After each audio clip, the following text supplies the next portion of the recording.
Muy buenos días. Hoy vamos a ver la diferencia entre citar y plagiar. Es muy sencillo. Citar es básicamente referir, notar o mencionar algo que un autor en un lugar se alega a lo que dice o se escribe. Esa al menos es la definición que propone la Real Academia Española.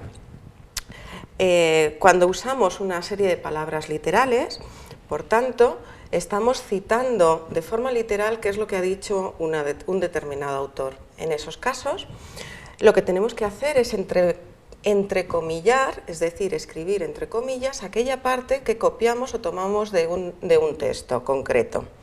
Como pueden ver en el ejemplo, la frase está entrecomillada, en primer lugar, porque son menos de 40 palabras. Si las contamos, cuando son menos de 40 palabras, las podemos introducir dentro del texto. No obstante, no podemos olvidar, entre paréntesis, incorporar el nombre del autor, bueno, en este caso el apellido. Indicaríamos con una coma, separaríamos, por ejemplo, la fecha en la que ha sido publicada pues, ese documento. Y lo ideal, sobre todo si se trata de un documento largo, por ejemplo un libro, es incorporar también la página donde está situada ese texto. Todo esto es si alguien quiere volver a recuperar el texto original, pues podría hacerlo.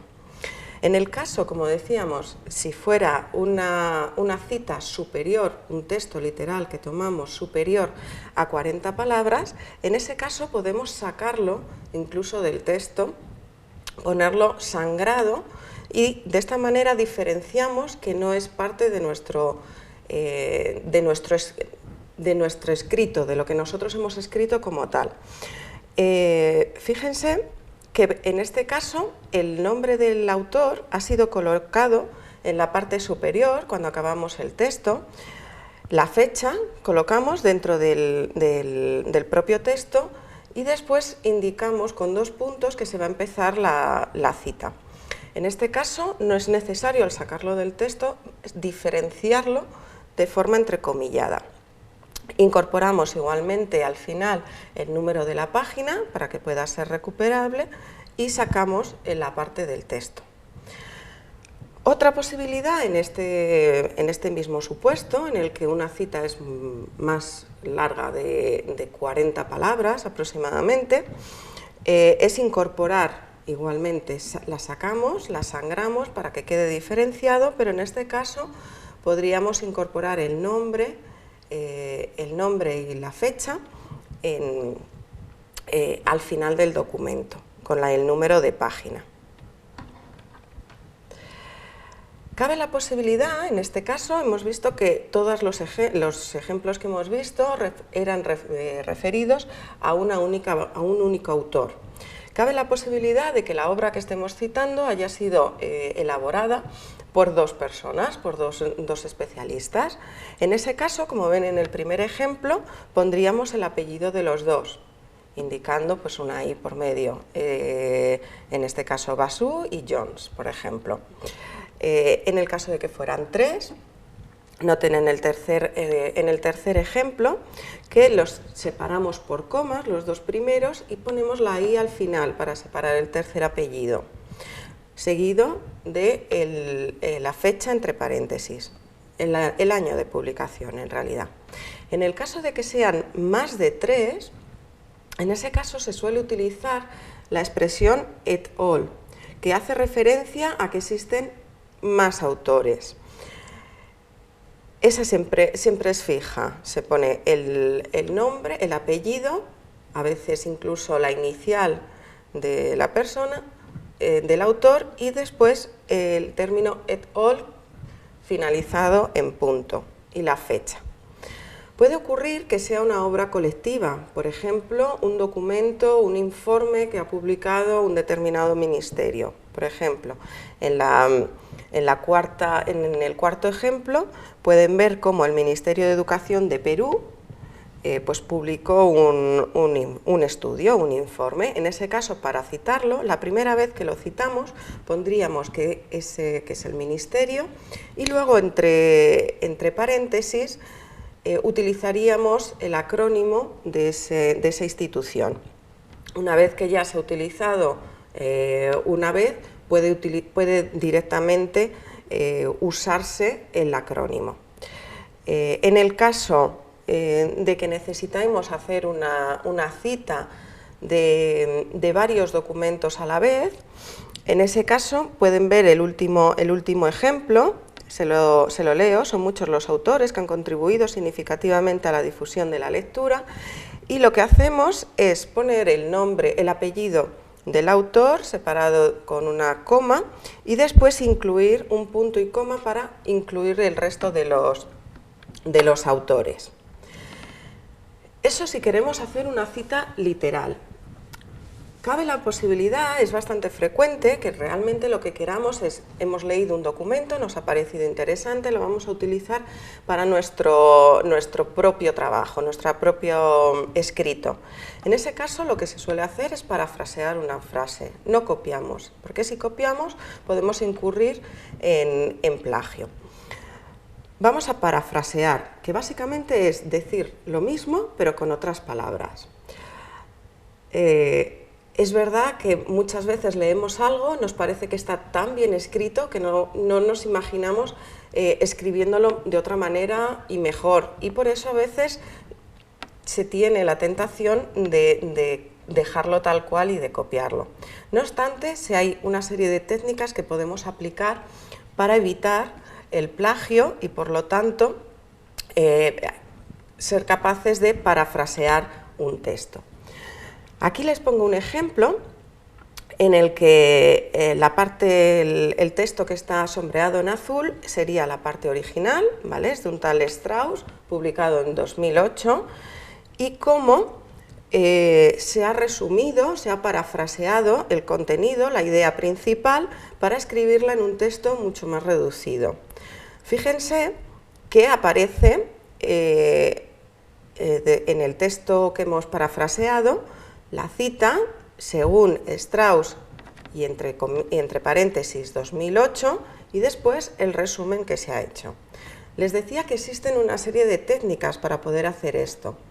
Aparte del resumen normal, cuando vemos para cambiar, necesitamos cambiar el estilo, que necesitamos cambiar las palabras, las recomendaciones son, por un lado, cambiar la función gramatical de las palabras, esto es, donde tengo, por ejemplo, un adjetivo, lo convierto en un sustantivo. Donde tengo un sustantivo, pues puedo convertirlo en una forma verbal. Veamos un ejemplo. En el texto original podemos encontrar una frase como el profesor de medicina, John Swanson, plantea que los cambios globales influyen en la propagación de enfermedades. Les he subrayado en colores las partes principales que se han modificado de acuerdo a esta técnica de cambiar la función gramatical. Por una parte, globales pasa a ser alrededor del globo y propagación, ven que es un sustantivo, pues lo convierten en un verbo, propaguen. De tal manera que quedaría de este modo, de acuerdo con el autor, un profesor de medicina, los cambios alrededor del globo causan que las enfermedades se propaguen. Bueno, quizá no lo he leído bien, pero la idea queda exactamente bien, queda bien planteada. Otra de las técnicas es el uso de sinónimos, es decir, buscar términos equivalentes, ya sea a un término solo o a una frase o a un sintagma completo, términos que resulten equivalentes. He vuelto a marcarles en la parte original y en la parte parafraseada los términos que resultarían equivalentes por los colores, de tal manera que una frase como un portavoz del gobierno norteamericano declaró que la crisis del SIDA representaría una amenaza a la seguridad nacional, que podría quedar de esta manera: norteamericano por Estados Unidos, un portavoz del gobierno de los Estados Unidos, donde digo declaró, puedo modificar el verbo y poner algo equivalente que sea anunció, que el SIDA podría poner, y en lugar de representar una amenaza, pues poner en peligro la seguridad de esa nación en lugar de nacional. Así podemos ver también como un informe de inteligencia, el anuncio se hizo después de que en un informe de inteligencia pues puede ser modificado por un importante estudio gubernamental. O las altas tasas de infección podría estar sustituido por un alto número de personas infectadas. De esta manera, como ven, estoy utilizando términos equivalentes, pero modificados, con lo cual el texto ya no resulta exactamente lo mismo. Otra de las técnicas principales, hay muchas más, pero yo les resumo solo unas poquitas, es cambiar el orden de las palabras. Por ejemplo, en el texto original empezamos con el autor y con la cita. Anger en el 2001 informó que la malaria mata a más de 1 millón de personas, y en este caso, fíjense que en el segundo texto colocaríamos esa cita al final del párrafo. Donde antes poníamos anualmente, como a la mitad del texto, podemos iniciar en el texto que parafraseamos como cada año, y estaríamos diciendo de una manera equivalente lo mismo. Lo ideal en estos casos, cuando uno parafrasea, cuando uno redacta un nuevo texto, es utilizar todas las técnicas posibles, las puedo utilizar de forma simultánea. Cuantos más aplique, pues más diferente me va a quedar el texto, por lo tanto, más creativo y más personal será. Por otra parte, está qué es referenciar. A veces es solo son matices entre citar y referenciar, pero digamos que la referencia viene a ser listar todas aquellas citas que he utilizado, todos aquellos documentos que he utilizado. Al final del documento haré una relación de todos los documentos originales que he utilizado. Se trata básicamente de reconocer el trabajo que han hecho los demás, otras personas, y que por tanto hemos o bien citado o bien parafraseado en nuestro documento. Para hacer esa lista de referencias, esa lista de cuáles son los documentos que hemos utilizado, pues básicamente hay que indicar, hay una serie de normas, y básicamente hay que indicar quién ha sido el autor, qué ha sido, cuál es el texto que he utilizado, si estaba, por ejemplo, dentro de un documento mayor, por ejemplo, un artículo dentro de un libro, o un capítulo de un libro, de una obra colectiva. Por lo tanto, marcaré cuál ha sido el capítulo de ese libro y luego el libro en general. Puedo marcar, por ejemplo, cuando es una revista, cuál es la página de inicio y cuál es la página de fin de ese documento, ¿vale? En función del tipo de documento que tenga que citar, hay una serie de normas. Y después hay otro conjunto de normas para, de acuerdo al mismo tipo de documento, se hace de una determinada manera u otra en función, por ejemplo, del número de autores que aparecen que firman ese documento. Supongamos un artículo en el que lo firman hasta 7 autores. Bueno, pues existe una serie de reglas, por ejemplo, primero colocar el apellido, después una coma, el nombre, un punto para abreviar solamente la inicial del nombre. Después separo por otra coma para empezar con el segundo, el tercero, así el cuarto, hasta que al final pues, indico todos los autores. Si son más de 8 autores, pues hay otra norma específica. Coincidirán conmigo que cualquier investigador podría pensar que es un agobio aprenderse todo este tipo de normas para poder citar correctamente los documentos. Y efectivamente lo es un infierno, porque cada revista, cada publicación, cada editorial tiene o puede tener su conjunto de normas. Todas son válidas cuando citamos un documento, a menos que, o cuando realizamos nosotros nuestro propio documento, a menos que nos especifiquen concretamente cuál es el estilo que quiere esa editorial. Y tendrían que decirnos cuál es el que quieren usar. La cuestión, la clave, está en utilizar, es decir, las normas de un mismo criterio. Da igual que yo utilice una u otra si tengo libertad para hacerlo. La cuestión es que sea coherente y que el estilo que utilice sea el mismo en todos los tipos de documento que cito en mi texto. Por eso muchas veces, aunque tenga las citas completas correctamente, pueden decirme o pueden criticarme que no las tengo bien hechas, porque si las he ido tomando de diferentes fuentes y no las reviso, lo que puede ocurrir es que cada una esté en un estilo y por eso me indicarán que no son correctas. Bueno, de los estilos hay cientos, miles, ya les digo, cada editorial tiene la suya. Algunos de los más famosos, pues el American Medical Association o el American Political Science Association, American Psychological Association, la APA, famosa, esta es una de las más conocidas, el IE-Cubo, el estilo de Chicago o el estilo de Harvard, son algunas de las más famosas. Pero como ven en la imagen que les he colocado, puede haber, ya les digo, cientos, miles de estilos de citas. Por suerte,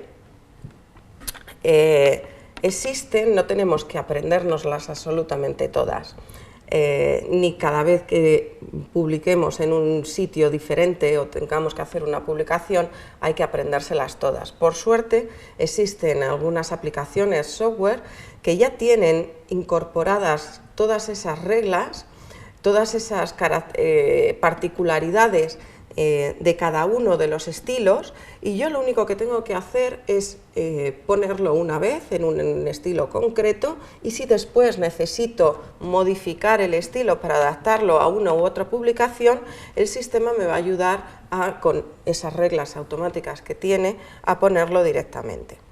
Por ejemplo, les presento uno de esos software, se llama Mendeley, y yo lo único que hago es incorporar los documentos, bien las citas o el documento completo. Puedo coger un conjunto de documentos y he comprado los artículos en las diferentes revistas y tengo los PDF, yo puedo cargarlo directamente en la aplicación y la aplicación va a tratar de extraer esa información, colocarla el autor en un campo, el título en otro, las páginas en otro, de tal manera que no tenga yo que incluir las citas de forma manual por cada una de las aplicaciones.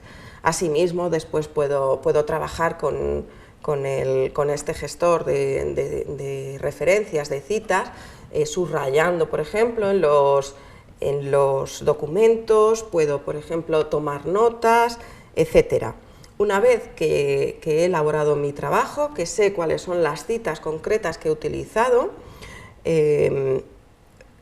para hacer la lista de referencias solo tendría que seleccionar aquellos documentos con los que he trabajado, copiarlo, dar a control C, por ejemplo, y cuando voy al documento en el que estoy trabajando, un documento de texto, pego y automáticamente, según el estilo que haya seleccionado, así tendré la cita correctamente.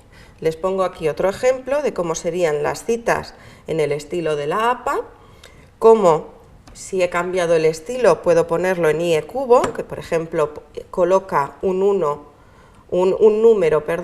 siempre delante de cada una de las citas, pero noten también que en el caso de la APA está ordenado por orden alfabético a partir del apellido, mientras que en el estilo de IE-Cubo se organizan por orden de aparición, que sería el 1, el 2, el 3 y el 4.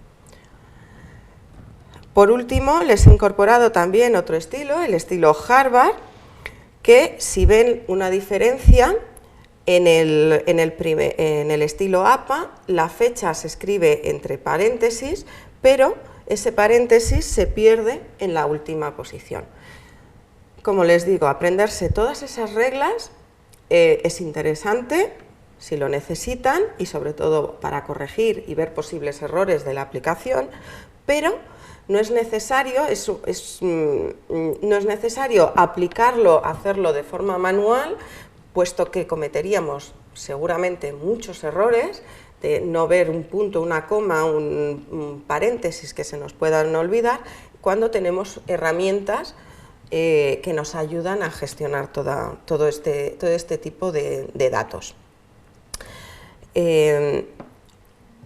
Además, estas herramientas son capaces de importar y de exportar algunos formatos de citas que ya nos proporcionan directamente en las propias páginas de las revistas. Por ejemplo, hay unos formatos, los más famosos seguramente sean EndNote o Vitesse o incluso RedWord, y cada uno lo que nos da es un fichero de texto plano en el que aparece la información básica para referenciar ese documento del modo correcto. Nosotros podemos captar, podemos descargar directamente esa referencia del lugar de origen donde se encuentra ese documento y después captamos con un gestor de referencias como Mendeley la referencia para que podamos luego ponerla en el estilo que nosotros queramos. Otros editores de referencia famosos son Zotero, EndNote y RedWord. Son probablemente algunos de los más conocidos, de los más populares. Bueno, llegamos a plagiar. ¿Qué es plagiar? Plagiar es no aplicar todas estas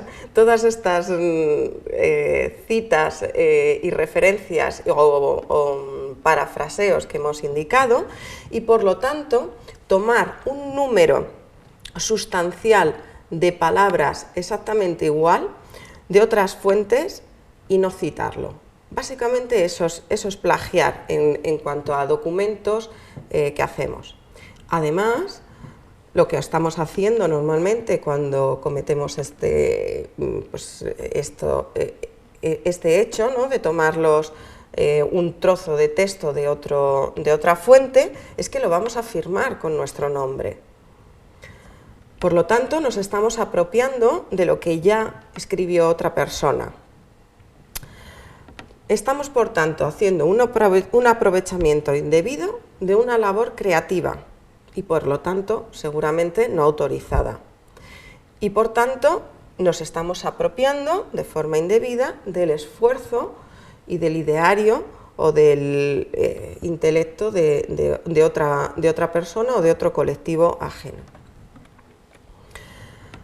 Sin embargo, no todo es plagio, es decir, no todo lo que, porque yo tome una frase de un sitio o una idea, como dice en algunas definiciones de plagio, estoy incurriendo en él.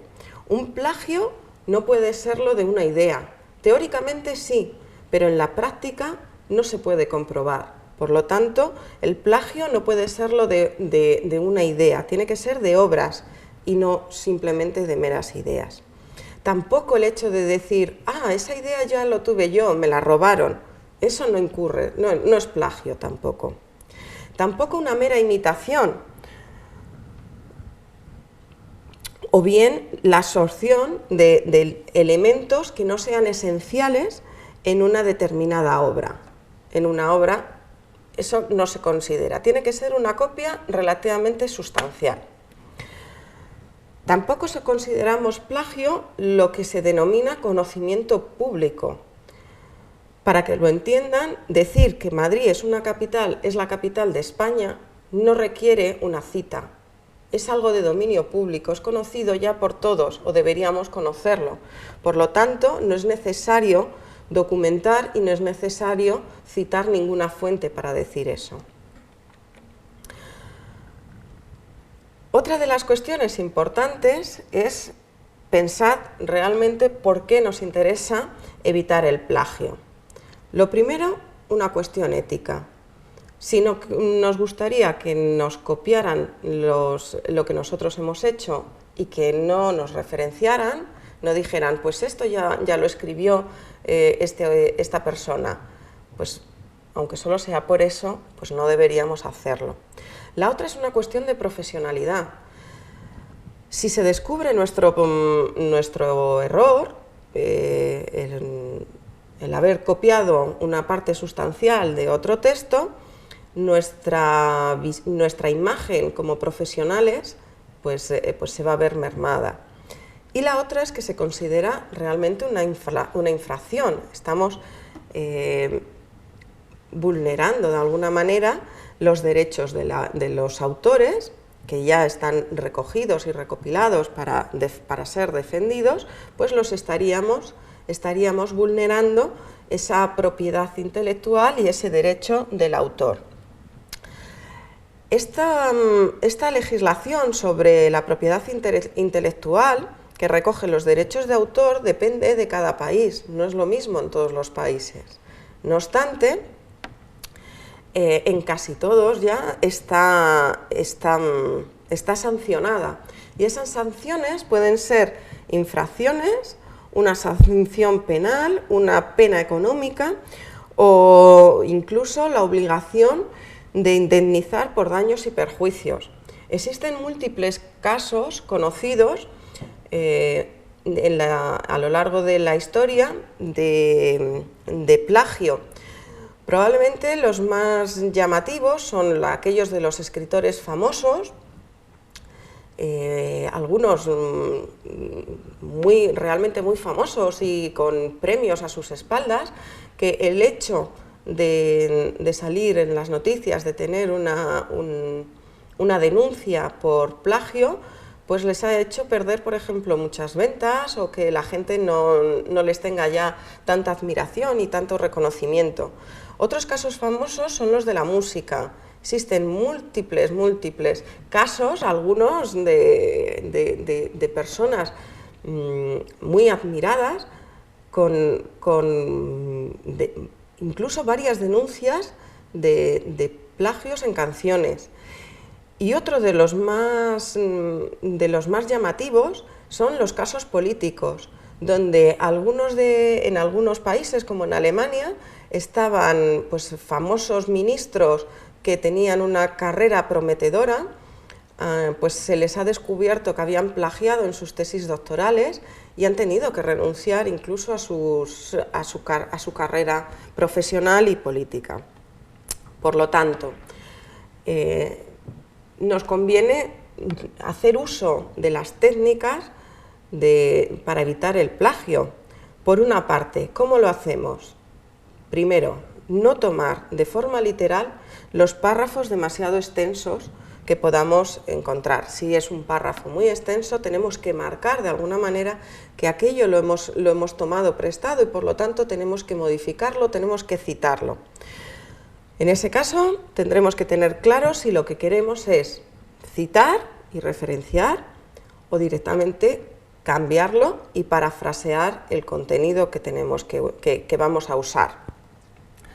Recuerden, si vamos a parafrasear, lo ideal es que usemos las técnicas que les indico, esas o tantas otras como existen, pero con esas básicas ya obtendríamos unas cuantas técnicas y estrategias para evitar ese plagio. Después, recuerden que hay que citar y referenciar correctamente. No vale solo con citar, sino hacerlo correctamente. No olvidemos poner el nombre o los nombres completos, las fechas, no olvidemos poner el documento exacto y dónde lo hemos tomado, es decir, la referencia completa.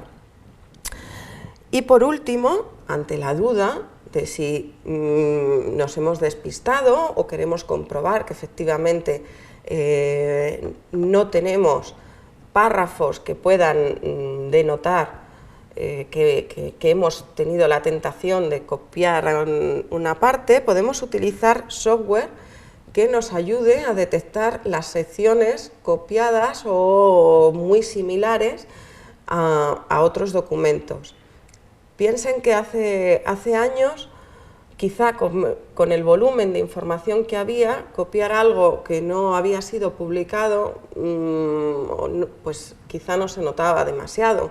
No siempre luego la persona podía demostrarlo, pero ahora, con toda la información que existe en Internet, que todo está en digital y todo ya está prácticamente en Internet, es súper fácil, facilísimo encontrar las secciones que han podido ser copiadas o que son muy similares a documentos que ya existen, y supondría el no detectarlo nosotros antes de que lo detecten los demás, pues un perjuicio para nuestra carrera profesional. Aquí les dejo algunos de los documentos que he utilizado para esta presentación. Creo que son muy interesantes para completar este trabajo, y sin más me despido y les doy las gracias.